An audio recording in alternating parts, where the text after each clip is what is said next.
আজ আমরা ছুটে চলেছি রংপুরের এক নীরব সাক্ষীর মুখোমুখি হতে। জায়গাটা হলো আপনার দমদমা বধ্যভূমি।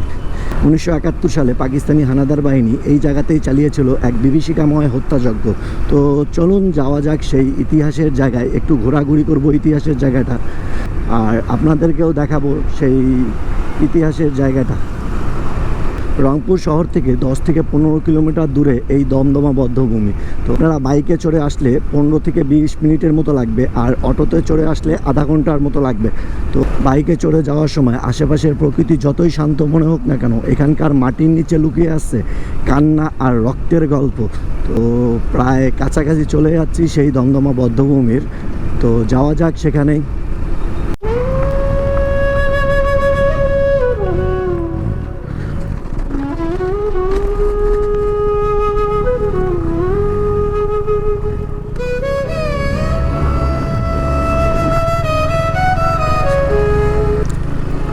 তো এই সেই বধ্যভূমি।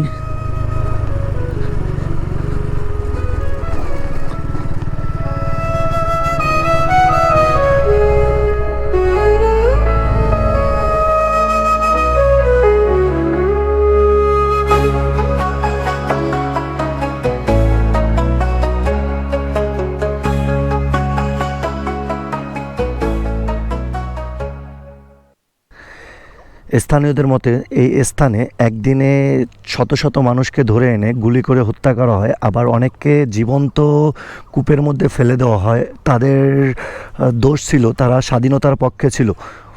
আবার এই স্থানে আপনার কারমাইকেলের সেই সময়ের কারমাইকেলের অধ্যাপক 6 জন অধ্যাপককে গুলি করে মারা হয়।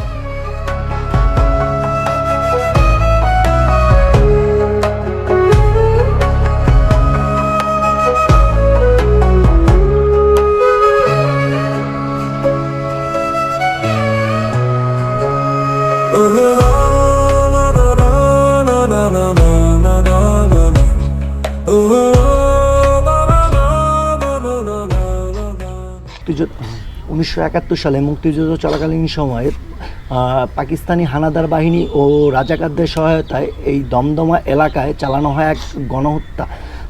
স্থানীয়দের মতে একদিনে এখানে শত শত মানুষকে ধরে এনে গুলি করে হত্যা করা হয়, আবার অনেককে জীবন্ত কূপের ভিতরে ফালাই দেওয়া হয়, কারণ তারা ছিল আপনার স্বাধীনতার পক্ষের মানুষ। তো আমার পিছনে যে জায়গাটা দেখেছেন এটাই প্রধান বধ্যভূমি, এখানেই মরদেহগুলো ফেলা হতো। আজও এখানে দাঁড়ালে আপনার বুকটা কেঁপে ওঠে, আর চারপাশের নীরবতা যেন সেই আত্মচিৎকারগুলো ফিরিয়ে আনে।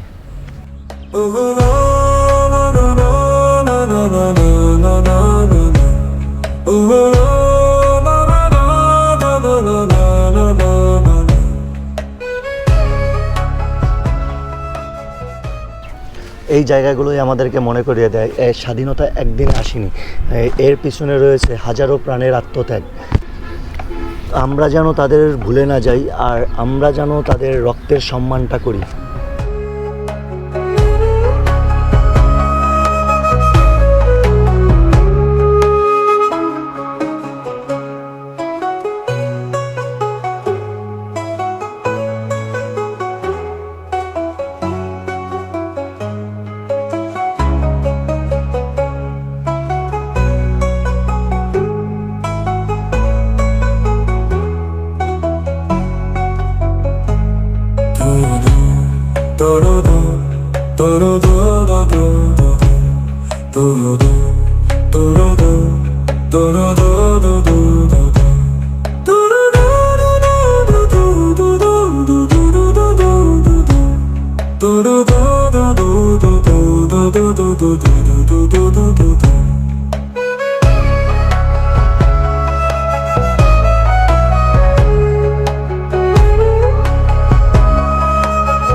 তো আপনাদের সাথে কথা বলতে বলতে এই বধ্যভূমিতে বৃষ্টি চলে যাচ্ছে।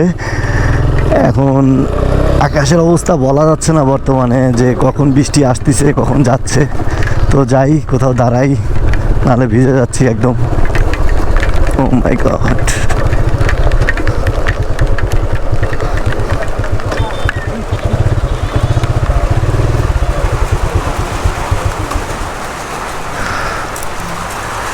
তো বর্তমানে এখানে আশ্রয় নিলাম, এই যে বদ্ধভূমি, আর এইখানে এই টিনের চালটার নিচে আশ্রয় নিলাম আমি। বৃষ্টি কমুক তারপরে এখান থেকে রওনা দেব। তো আজকের মতো যাচ্ছি এখান থেকে, আর পিছনে পড়ে আছে সেই বদ্ধভূমি। এরকম ইতিহাস সম্পর্কে জানতে চাইলে অবশ্যই কমেন্টে জানিয়ে দিন আমাকে, আর যদি ভিডিওটা ভালো লাগে তাহলে অবশ্যই একটা লাইক দিয়ে দিন। আর আপনারা যদি নতুন হয়ে থাকেন তাহলে চ্যানেলটা সাবস্ক্রাইব করে দিয়ে পাশে থাকবেন নতুন নতুন ভিডিও পাওয়ার জন্য। তো আজকের মতো এখানে বিদায় নিচ্ছি, দেখা হচ্ছে নতুন কোনো ভিডিওতে নতুন কোনো টপিক নিয়ে। তো ততক্ষণ পর্যন্ত ভালো থাকুন, সুস্থ থাকুন এবং সাবধানে থাকুন।